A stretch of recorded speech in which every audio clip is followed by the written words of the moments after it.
바보 온달과 평강공주 이야기입니다. 출전은 어디냐면 삼국사기 열전 온달전입니다. 거기에 돼 있어요. 첫 줄이 내용이 이겁니다. 용모가 구부정하고 우스꽝스럽게 생겼는데 마음의 심지는 차분하고 빛났다. 사람들이 말하기를 바보 온달이라고 불렀다. 한문의 원문은 우온달이죠. 어리석은 온달. 우리가 바보라고 하잖아. 어리석은 온달 이렇게 불렀습니다. 온달은 바본가요? 네, 바보라고 써있어. 바보라고 있으니까요. 진짜 바보여서가 아니라 어떤 사람이냐? 사회적으로 조금 가난하고 살지 못하고 좀 외모가 특출나지 못한 그런 사람이었어요. 이 이야기에서 등장하는 중요한 인물 한 명 있지 않습니까? 평강공주. 네. 맨날 울었어요, 어릴 때. 아버지가 평강왕이에요. 오늘 이야기의 가장 중요한 핵심은 제가 지금 하는 말입니다. 아버지가 뭐라고 그러냐면 공주에게 너 그렇게 울면 바보 온달에게 시집 보낸다! 라고 아버지가 말했습니다. 꼭 기억해 주시기 바랍니다. 그랬더니 계속 울었어요. 그 얘기를 하다가 애가 커서 결혼할 때가 되니까 저는 온달에게 시집 가겠습니다. 그랬더니 그게 무슨 소리냐 공주가. 황. 아버지께서 계속 그렇게 말씀하지 않으셨습니까? 하물며 나라의 임금께서 그렇게 말씀하시고 안 지키신다면 그게 옳겠습니까? 저는 온달에게 시집 가겠습니다. 자식이 정말 갑자기 이렇게 말도 안 되는 거로 결혼하겠다고 막 뻗팅기면 어떻게 됩니까? 아유, 그만해. 자, 이렇게 온달에게 시집 가겠다고 말을 하니까 어쩔 수 없이 분노한 왕이 얘를 쫓아버립니다. 쫓아버리니까 집에 있는 자기 갖고 있는 폐물들을 다 가지고 주섬주섬해서 공주가 드디어 궁궐 밖을 나갑니다. 사람들에게 묻습니다. 온달이네 집이 어딘지. 그렇죠. 제일 빠르죠. 갔더니 집을 보니 어땠을까요? 막 초가 집단이 쓰러져가는 집이죠. 집을 보고 안으로 들어갔습니다. 네. 그랬더니 그 퇴락한 곳에 늙은 노모가 있는데 할머니가 있는데 앞을 보지 못해요. 그러면 이야 앞길이 쫙 펼쳐지지 않습니까? 네. 앞길이 내가 여기서 산다는 거. 그런데 가서 인사를 드립니다.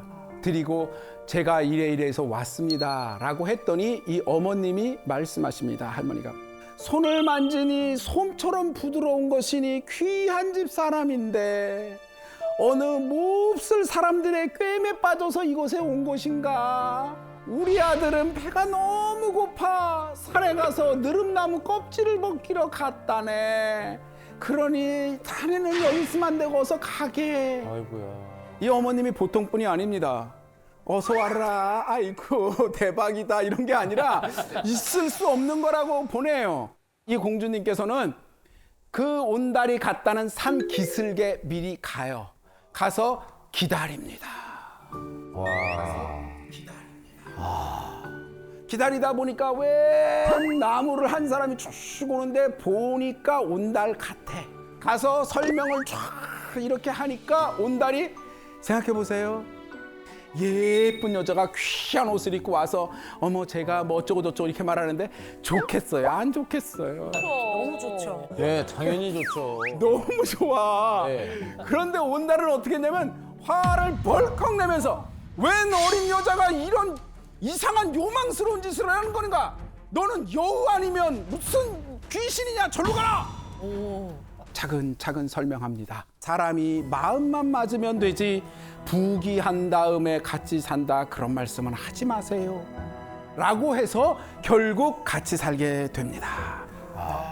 가지고 온 폐물을 팔아서 옷도 사고 땅도 사고 일을 하면서 책을 사서 공부를 시키고 온달에게 가서 말을 사오라고 시키는데 아무 말이나 사지 마시고 저기 궁궐에서 버리는 말을 사오세요 해서 궁궐에서 버리는 말을 사와서 잘 키워서 결국 열심히 말도 탈 수 있는 장수가 되도록 해서 어느 해 크게 사냥을 할 때 그곳에 온달이 같이 출전해서 엄청나게 사냥을 잘해서 1등으로 잡은 사람을 딱 본 거예요, 왕이. 제가 누구냐 했더니 온달인 거야. 아니 네가 온달이야? 오, 내 딸하고 잘 지내느냐? 이러지 않았어요.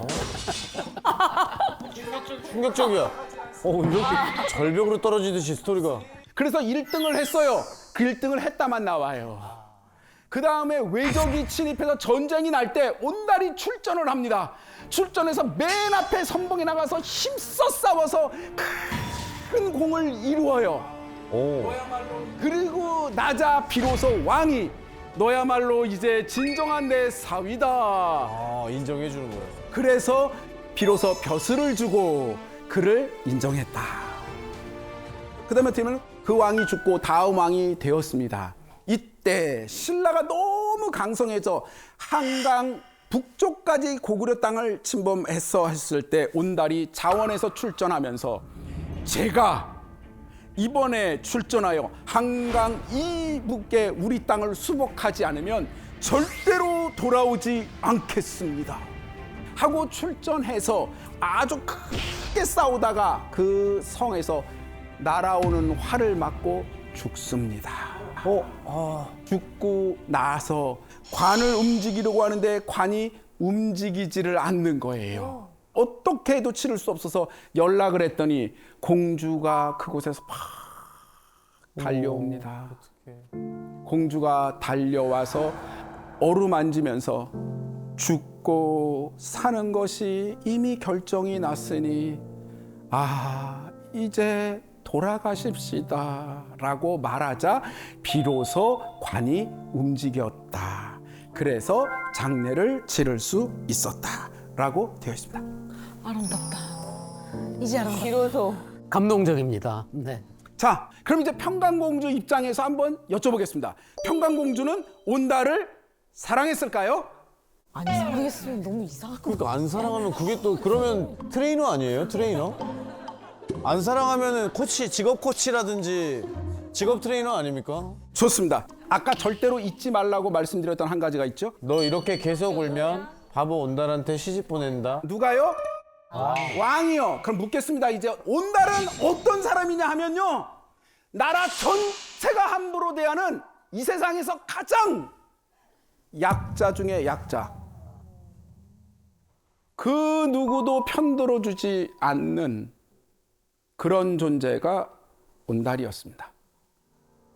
평강공주는 이 사람 한 사람을 있는 그대로 보고 주체적으로 선택해서 그를 위해 최선을 다했던 것이 평강공주의 사랑이었습니다.